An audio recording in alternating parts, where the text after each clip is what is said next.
আসসালামু আলাইকুম। সবাই কেমন আছেন? আশা করি সবাই অনেক ভালো আছেন। আল্লাহর অশেষ রহমতে আমি আমার সব ফ্যামিলির সবাইকে নিয়ে অনেক ভালো আছি। এখানে সকাল থেকে আমি আমার ব্লগটা শুরু করছি। আমার মেয়ের জন্য সকালের নাস্তা হিসেবে আমি সবজি খিচুড়ি রান্না করেছিলাম। এটা আমার মেয়ে খুব মজা করে খায়। আমার মেয়েকে খাইয়ে তারপর আমি একটু আমার বাসাটা ঝাড়ু দিয়ে নিচ্ছিলাম। বাসাটা প্রতিদিন সকালবেলা আমি এভাবে ঝাড়ু দেই, তো আজকেও। তো কালকের কিছু জামা কাপড় ছিল, ঘরটা ঝাড়ু দিয়ে তারপর আমি জামা কাপড়গুলো সুন্দর করে ভাঁজ করে নিলাম। সুন্দর করে ভাঁজ করে এগুলো আমি এখন রেখে দেব। তারপর আমার অন্য কাজটা আমি করতে যাব। এখানে জামা কাপড় ভাঁজ করতে করতে আমার মেয়ে বলছিল ও একটি ডিম পুষ করে খাবে। তারপর আমি চলে গেলাম ফ্রিজ থেকে একটি ডিম বের করতে।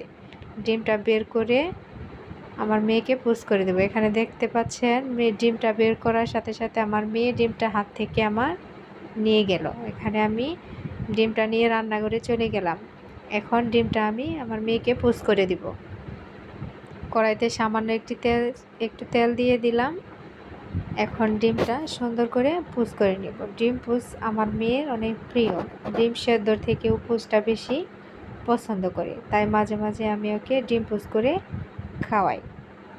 এখন ডিমটা ভালোভাবে হলে ওকে আমি একটি প্লেটে দিব। এই দেখেন আমার ডিমটা খুব সুন্দরভাবে পুষ করা হয়ে গেছে। এখন আমার মেয়েকে আমি ডিমটা দিব। তো ডিমটা এখন আমি ওর কাছে নিয়ে যাচ্ছি, দেখবো দেখেও কি বলে। ও তো ডিম পুষ দেখে অনেক খুশি। এখন ডিমটা ওকে খেতে দিয়ে আমি চলে গেলাম দুপুরে রান্নার কাজে। আমি একটু আগে ভাগিয়ে রান্না করি, কারণ আমার হাজব্যান্ড অফিস থেকে খুব তাড়াতাড়ি চলে আসে। আজকে আমি চিংড়ি মাছ এবং একটা কী যেন মাছ ছিল, এটা রান্না করব। এখানে আমি সবজিগুলো নিয়ে নিয়েছি। এখন সবগুলো সবজি সুন্দরভাবে কেটে নেব। আর এখানে আমার 2টা টমেটো ছিল, টমেটোগুলো নষ্ট হয়ে গিয়েছে, তো এই দুটো আমি আর নেব না, এই দুটো আমি ফেলে দেব।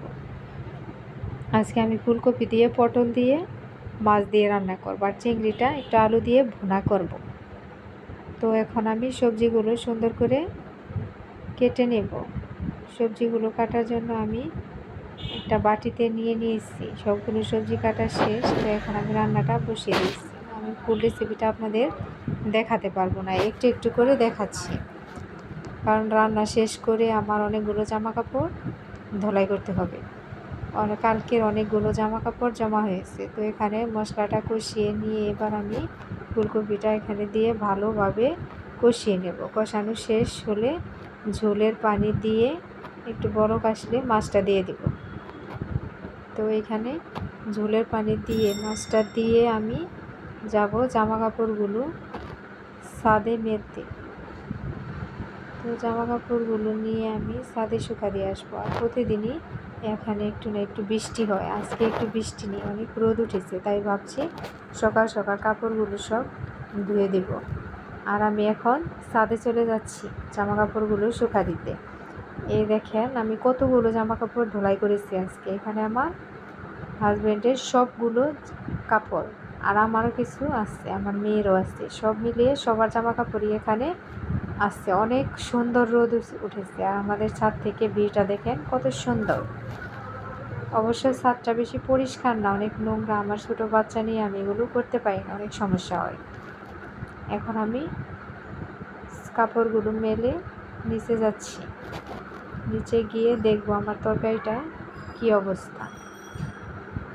অবশ্য আমি তরকারিটা ঝোলের পানি দিয়ে গিয়েছিলাম। তো রান্না বান্না শেষ করে আমি আবার আমার মেয়েকে খাইয়ে একটু ঘুম পাড়াবো।